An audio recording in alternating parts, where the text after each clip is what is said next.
Muy buenas a todos, mi nombre es Steven Arturo González, estudiante del programa de Ingeniería Ambiental de la Universidad de Córdoba. El día de hoy les voy a realizar una presentación acerca del tema filtración. Bueno, ¿qué es la filtración?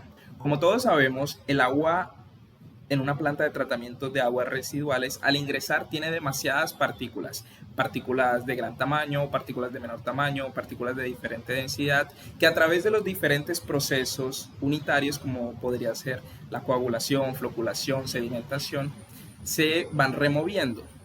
La filtración es uno de los últimos procesos para remover totalmente estas partículas presentes en el agua. Pero, ¿cómo funciona? Resulta que el agua pasa a través de un lecho poroso en el que quedan retenidas esas partículas presentes en el agua y solamente escurre el agua. Solamente al final sale el agua limpia de estas partículas.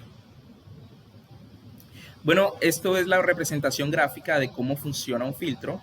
Este lecho tiene poros, puede ser ya sea de arena o puede ser de carbón, de grava.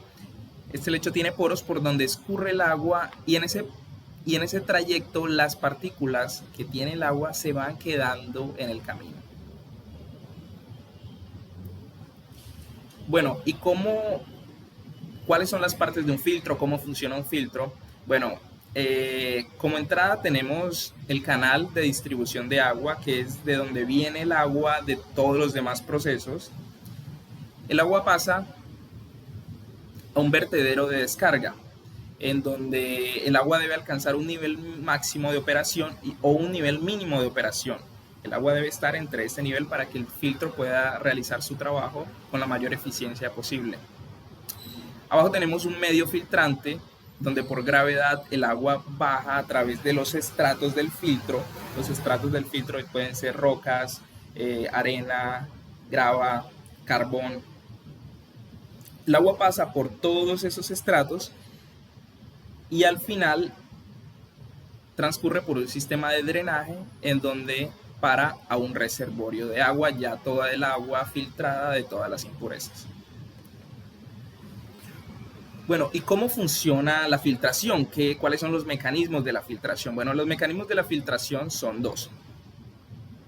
Está el mecanismo de transporte o el de adherencia. Dentro de los mecanismos de transporte está el cernido, el impacto inercial, la sedimentación, la difusión. ¿Y qué significa cada uno de estos? ¿Cuál es el concepto de cada uno de estos? Bueno, como podemos ver acá en la representación gráfica, esto es la estructura interna de un filtro. Estos serían los granos del material del filtro, estos grandecitos que podemos ver aquí. Y el espacio entre ellos serían los poros por donde escurre el agua. Estos poros tienen un tamaño, ¿verdad? Tienen un diámetro.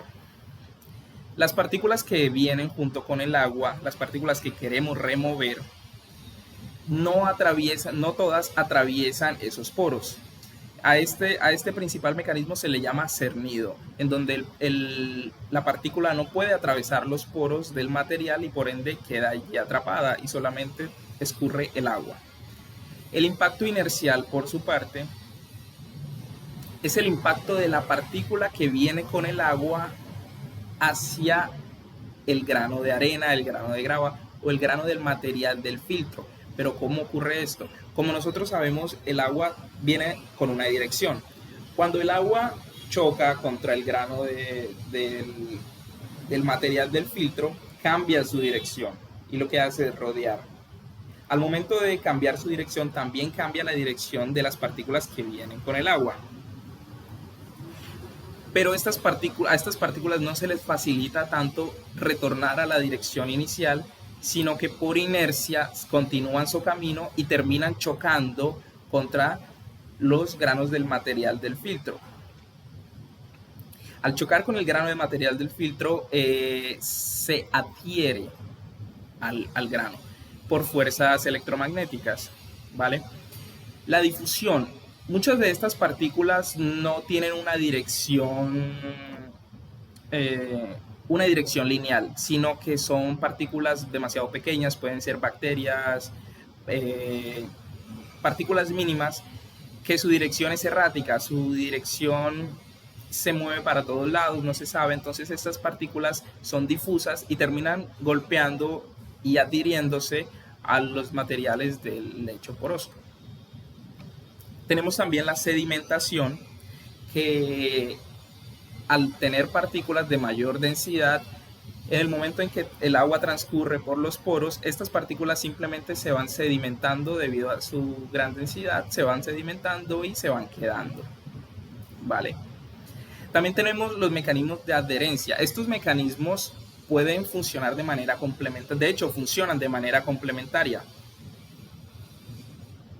Los de adherencia, ¿cuáles son? Los de adherencia son las fuerzas de Van der Waals, las fuerzas electromagnéticas, que por al tener una carga, la partícula que viene con el agua se adhiere, se pega al área superficial de la partícula del material filtrante.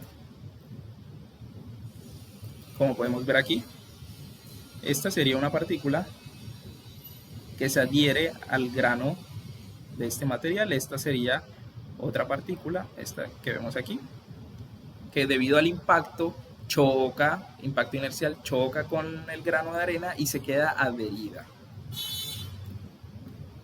Bueno, esto es más o menos la representación de un filtro.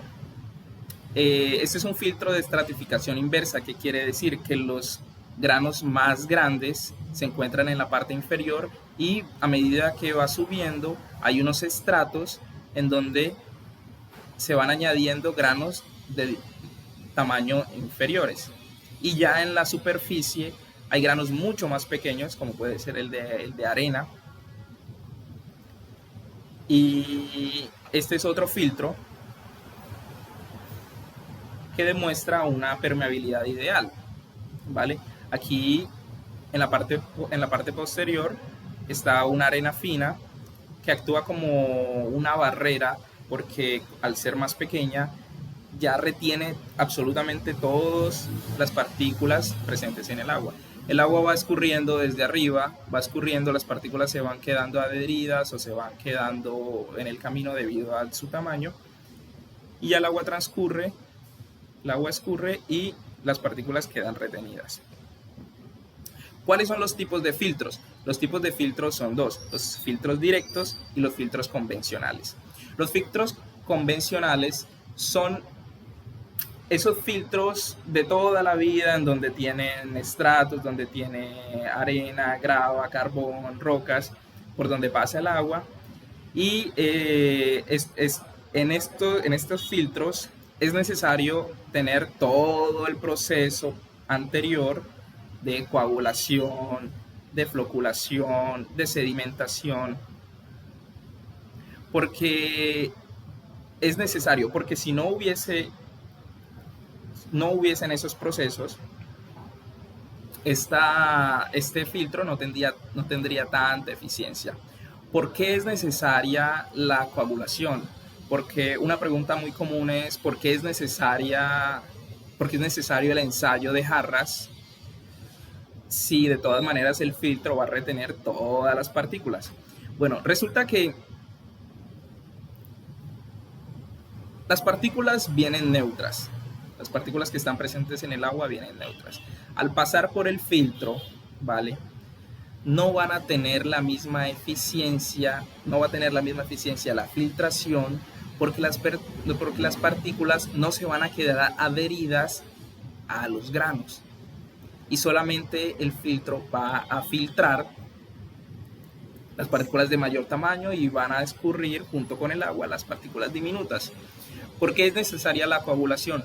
Porque la coagulación desestabiliza esas partículas que vienen con una carga negativa, las desestabiliza para que al momento de chocar debido a la inercia o al momento de sedimentarse, queden adheridas a los granos del filtro.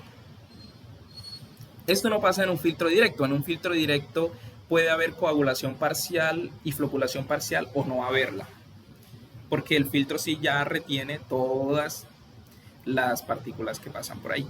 Pero sí, es muy necesario la coagulación para que el filtro tenga su eficiencia mayor posible. Bueno, esto es un retrolavado. ¿Qué es un retrolavado? O un lavado de filtro. Los filtros tienen una vida útil que se llama carrera de lavado o carrera de filtración. Los filtros tienen una vida útil, ¿vale? En donde pierden la eficiencia para poder filtrar. Entonces, ¿qué se hace? Se hace un lavado de filtro. Pero ¿cómo se hace? Se hace de manera inversa a la dirección del agua. Si normalmente el filtro es un filtro convencional que toda la vida el agua entra por arriba, el agua baja por gravedad y sale el agua limpia y pura, para lavar este filtro es necesario invertir la dirección del agua para que las partículas busquen un camino de ruta hacia arriba por los poros más grandes. Como ya no pueden ir más hacia abajo porque los poros son demasiado pequeños, las partículas, y junto con la fuerza de inyección del agua hacia arriba, las partículas buscan un camino hacia arriba y finalmente el filtro se lava. Bueno, aquí hay unos tipos de filtros. Un filtro descendente por gravedad, que es un filtro convencional, es un diseño clásico.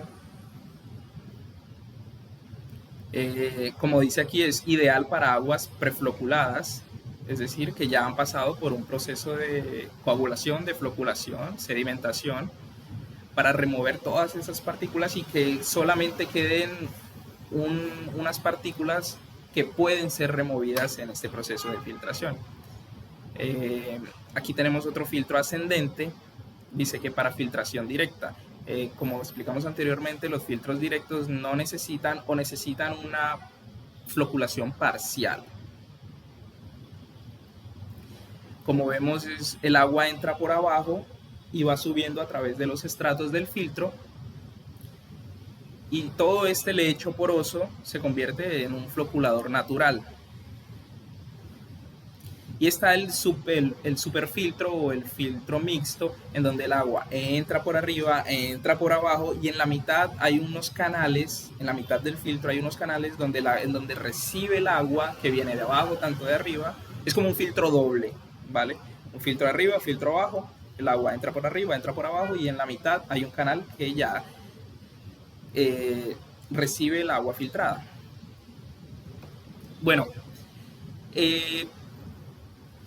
¿qué se necesita para que todo este proceso tenga su eficiencia? Pues primero que todo, que las partículas que vienen con el agua puedan adherirse a las partículas del material del filtro, como pueden ser debido a las fuerzas de Van der Waals, que las partículas quedan adheridas debido a su carga. Para esto es necesario que las partículas estén desestabilizadas, y esto se logra en el proceso de coagulación. Esto se logra en este proceso. Es necesario añadir un coagulante para desestabilizar estas partículas y que posteriormente puedan ser retenidas en el filtro. El filtro que más se usa en la mayoría de las plantas de tratamiento es el filtro convencional con el diseño clásico. Todos nosotros tenemos la idea de qué es un filtro, de cómo funciona, y es lo primero que imaginamos, un filtro clásico, donde tiene unos estratos, donde al principio tiene unas rocas, tiene un carbón, tiene una arena, una arenisca más pequeña. Este es el filtro más convencional. Otra de las preguntas más comunes es ¿por qué se necesita lavar el filtro? El filtro necesita ser lavado precisamente porque él pierde su eficiencia a través del tiempo. Él pierde su eficiencia y necesita pues volver a ser eficiente, volver a poder tener la misma capacidad de filtración. Para eso se lava el filtro, pues ya explicamos de qué manera. Se inyecta agua de manera inversa para que las partículas todas puedan salir por todos los poros y se pueda lavar este filtro. Muchas gracias. Ambiental de la universidad. ¿Y qué es un filtro? Un filtro qué es un filtro.